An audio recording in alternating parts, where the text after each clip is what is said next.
think about the prices today and the cash flow exactly? Okay, well, I think, like I said before, I think pricing, this is the best price point you want to be at. You want to be in right before it hits the low. And in the city, I believe we already have hit the low. I think the suburbs have about room for about another 25% drop. I mean, I think we're going to see that in the first quarter to the middle of the year of 2010. For cash flow, I mean, I've always believed in Section 8. And in Section 8, I mean, you can't go wrong. You're going to easily see 15-20% cap rates on buildings, where there was a time when 8% was considered a good cap rate. Right, and now that's changed completely, right? Like now, is that 20% or? It's 15% all day. 15% all day. Mm-hmm. He with the cash wins. This is a buyer's economy. I mean, you gotta have, the trick is you gotta have the money.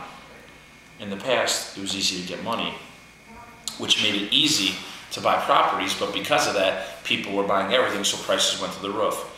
Now the prices are dropping, but people can have the money. So if you have the money, you can take advantage of a downside market. Hey Joe, here's a famous question I always ask you all the time, Joe, all the time. What makes a property, why can we buy a property for 40 G's in foreclosure, okay, spend 40 G's, and that same property is worth 375?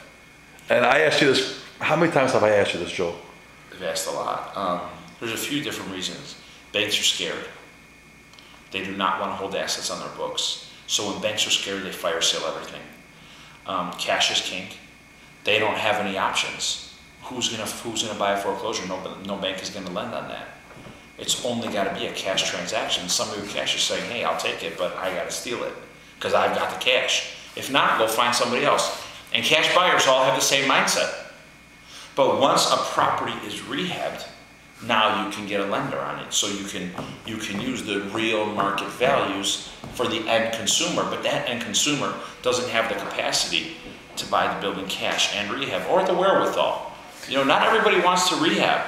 Not everybody wants to be a contractor. When people say, "Why would I buy that building for $360 when I can buy it for $40,000 and put $100,000 into it myself and be into it for $140?" Go ahead and do it. A, how many people have $140,000 laying around? Not many. B, it's a pain in the ass.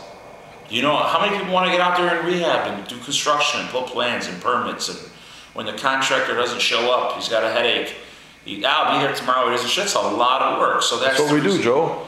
That's the reason why we make what we make, and the consumer gets a nice finished product in the end. Right. That's why. Now, speaking of lending, you mentioned lending. How tough is lending right now? Well, lending is, you know, it's actually, the same programs are available as they were when the market was hot. It's actually not that tough for lending. The problem is you have to be a real borrower. Before, you could have been a 580 credit, state of income, state of reserve, state of everything. It's basically a name and social security number.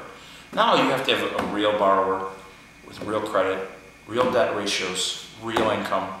It's just getting back to, it's just, the market is just adjusting, but you can still get a 90% loan to value. You can still get 97% FHA. It's the same programs are still available. It's just harder to qualify. Right, but that's not your specialty though. Your specialty at this point right now is pretty much by finding properties at discounted prices, consulting on the acquisition side and construction. Okay.